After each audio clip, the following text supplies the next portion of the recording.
Okay, let's dive in. Social మీడియాలో చాలా కామన్గా చేసే మిస్టేక్స్ని ఈరోజు ఫిక్స్ చేద్దాం.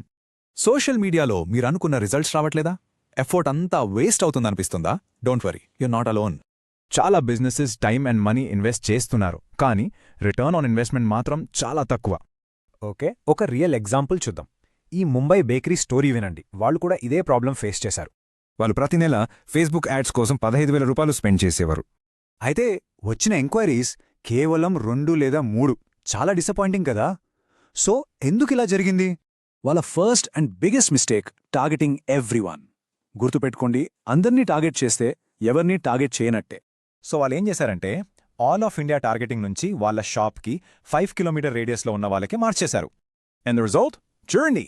Same budget though, inquiries 2-3 నుంచి 25-30కి పెరిగాయి. Amazing కదా? నా మిస్టేక్ నంబర్ 2, మీ యాడ్స్ చాలా అన్క్లియర్గా, కన్ఫ్యూజింగ్గా ఉండటం. చూడండి, ఇలాంటి హెవీ జార్గాన్తో నిండిన యాడ్ కాపీ ఎవరికి అర్థమవుతుంది చెప్పండి? కస్టమర్ కన్ఫ్యూజ్ అవుతారు, అంతే. దానికి బదులు చాలా సింపుల్గా చెప్పండి, సోషల్ మీడియాతో మీ సేల్స్ 30% పెంచుతామని. ఎంత క్లియర్గా ఉందో చూడండి. సో సింపుల్ రూల్, ప్రతి యాడ్ కన్లో ఒక మెసేజ్, సింపుల్ లాంగ్వేజ్ అండ్ ఒక స్ట్రాంగ్ కాల్ టు యాక్షన్. ఇవన్నీ చాలా important. Moving on to mistake number 3, inconsistent posting.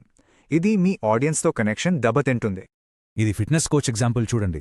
కన్సిస్టెంట్గా పోస్ట్ చేయడం వల్ల ఎంగేజ్మెంట్ అండ్ ఎంక్వైరీస్ 250% పెరిగాయి. That's huge. సో కన్సిస్టెంట్గా ఉండటానికి ఒక కంటెంట్ క్యాలెండర్ క్రియేట్ చేసుకోండి. షెడ్యూలింగ్ టూల్స్ యూజ్ చేయండి. కంటెంట్ని బ్యాచ్ చేయండి. ఓకే, పోస్ట్ చేస్తున్నాం, బాగుంది. కానీ ఆ పోస్ట్ వర్క్ అవుతుంది, ఆ పోస్ట్ వేస్ట్ అవుతుంది అని ఎలా తెలుస్తుంది? And that brings us to mistake number 4.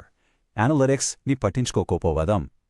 Data చూడకుండా పోస్ట్ చేయడం అంటే you're flying blind. సో ఎక్కడి నుంచి స్టార్ట్ చేయాలి? ముందుగా ఈ కీ మెట్రిక్స్ ట్రాక్ చేయండి. Engagement rate, reach and website clicks. ఈ డేటాని యూజ్ చేసి ఏది వర్క్ అవుతుందో చూడండి. ఆ టైప్ ఆఫ్ కంటెంట్ని ఇంకా ఎక్కువ క్రియేట్ చేయండి. It's that simple.